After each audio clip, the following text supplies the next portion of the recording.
Across Central Oregon today, we've had showers, we've had thunderstorms, so that means abundant lightning with a couple of those, and it was hot earlier today. Hey everyone, I'm Chief Meteorologist Darrell Winninger from the Central Oregon Daily Weather Center, and we're about to take a deep dive into your most reliable forecast. We're going to talk about some lightning strikes, we're going to talk about a few thunderstorms that are still on radar, and what you can expect going forward if this heat has got you down. You're going to love what happens during the next couple of days. A cooling trend sets up. We dry out again. Breezy afternoons are expected, but temperatures are falling back into the 70s. So buckle up. It's going to be fun. If you have any questions, drop them in the comments section below. Now let's get into it. Right now, across the high desert, we do have a mixture of clouds and some blue shining through.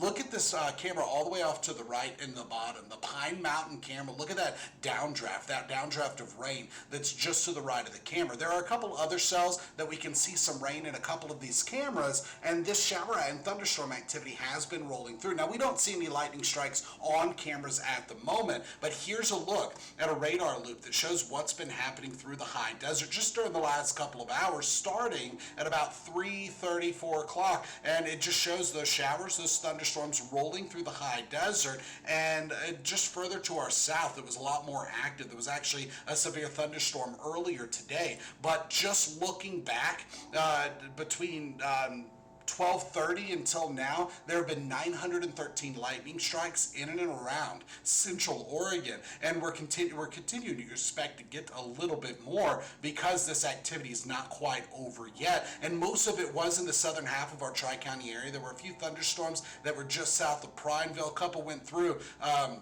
Powell Buttes, it looks like, and there was a single lightning strike just to the east of Bend with a little bit more down the 97 corridor in southern Deschutes County, but most of it stayed to the east of the 97 corridor. Now there was a potential for thunderstorms across most of our Tri-County area, including parts of the east slopes of the Cascades, but that marginal risk of severe weather was mostly to the south of the high desert, and that's where we did have that one severe thunderstorm. As of right now, we don't have any weather alerts on the map that have to do with thunderstorm activity. However, just to our north, there is a pair. There's a red flag warning until 8 p.m. today, and there's a heat advisory, mostly under that red flag warning until 9 p.m. this evening as well, but that's not for the Tri-County area. Meanwhile, when we look at enhanced satellite imagery and pressure, what we're seeing, this is infrared satellite. I put an enhancement on it. I just tweaked the color so we could really pick out some of those tall clouds. And you can see that cluster of thunderstorms that's still rolling through the high desert and going into eastern Oregon is where we have most of the high clouds. Through the rest of the Tri-County area, the 97 corridor and mostly Jefferson County, it hasn't been nearly as bad. And temperatures got pretty hot in those areas today. And for many of us, it has been dry. These thunderstorms, showers are helping a little bit. Thunderstorms are mostly low precipitation, which means they do not have a lot of rain associated with them unless it trains right over your area. Now, temperatures in the last 24 hours topped out in the 90s with a few 80s. Most of these are holdovers from yesterday because this is the last 24 hours. Today, we topped out in the 90s and some 80s, but since those showers and thunderstorms started up, we've been getting some rain-cooled action. As of just before 5 p.m., we're ranging from 77 in Paulina to 79 in Sun River and Lapine, all the way up through the 80s to 98 degrees in Warm Springs. At one point, Warm Springs was close to getting into the triple digits. I don't know if they actually did it. But in the last 24 hours, we've cooled between 2 and 17 degrees. Cooler than 24 hours ago. I just wanted to re-emphasize that. Now here through the rest of this evening, temperatures fall out of the 80s and 70s into the 60s and 50s. Now some 40s are going to be possible tonight, and tomorrow it does not get as hot. Our temperatures are going to be topping out in the mid-80s for most. Some upper 80s are expected, but on top of that, our UV index, our UV intensity forecast is still going to be very high, even though we're getting a dip in temperatures, because remember, correlation does not equal causation. Typically, we associate hot temperatures with high UV, but direct sunshine is still going to be falling on parts of the high desert. That's why we have very high UV forecasts. Then going through the next couple of days, we have a dip and it starts to pick back up.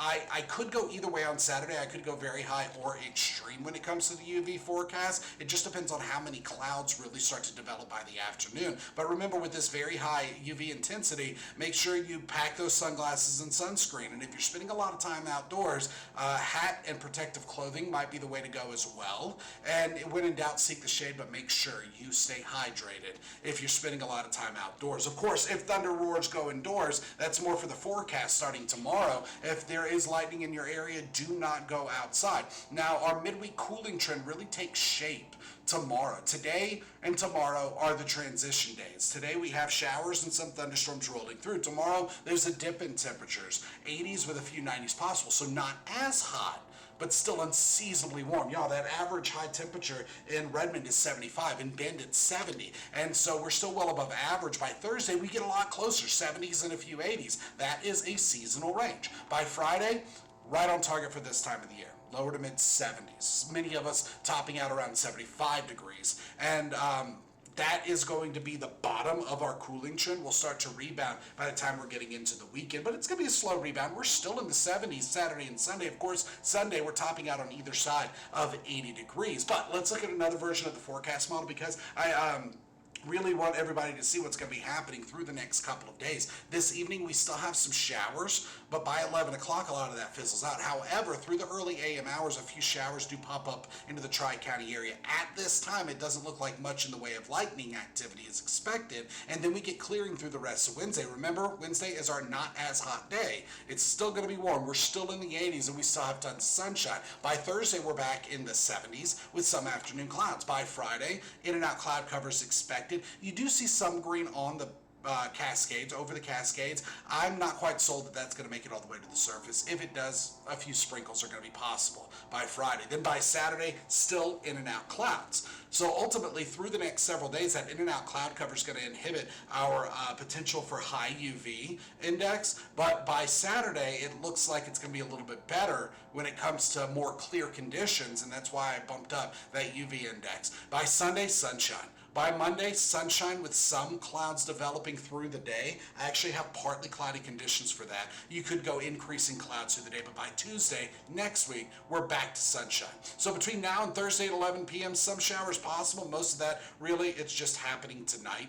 What's already fallen and what's going to fall through the next couple of hours as these showers and thunderstorms continue to impact us. Meanwhile, when it comes to winds, gusts at the moment are between 15 and 25 miles per hour. Actual wind speeds are 5 to 15 miles per hour. Through the next couple of hours, they are going to pick up a little bit more, getting breezy, even gusty at times. But if you're around one of those thunderstorms, you already have the stronger winds. Tonight, a gentle breeze. Tomorrow, stronger winds by the afternoon, and that pattern just persists through the next several days. Typical summer pattern. So for tonight, 50s and a few 40s. By Wednesday, we're looking at 80s, a few 90s, and clearing through the day. Really, some in and out clouds are going to be possible, but they're going to be light. We're in the 70s and locked in there Thursday, Friday, Saturday, and Sunday. By Monday and Tuesday, back into the 80s. But keep in mind, Sunday and Monday, we're teetering on either side of 80 degrees, and winds will still be breezy at times, especially during the afternoon. So here's a quick look at your weather headlines for this Tuesday, June the 10th. We've got these scattered PM thunderstorms that continue into the evening because of the risk of lightning. Some of these thunderstorms, abundant lightning. We have elevated fire danger, especially because we have stronger winds and already extremely dry surface fuels. But the heat trend that we've been in, yeah, that's fading to near average for this time of the year. And you saw those temperatures bumping up late in the 7-day planner, but really the days 6 through 10, temperature trend still shows near average, maybe getting a little hotter later. But for the most part, we need the rain because the last 30 days we have been extremely, excessively dry. So that is the latest in weather. Join us tonight on Central Oregon Daily News. Starts in just a couple of minutes on ABC, then again at 11 on ABC, and at 6, 7, and 11 on CBS. We'll have the latest headlines and news from across the high desert and elsewhere, and we'll also have your most reliable forecast. We'll see you then.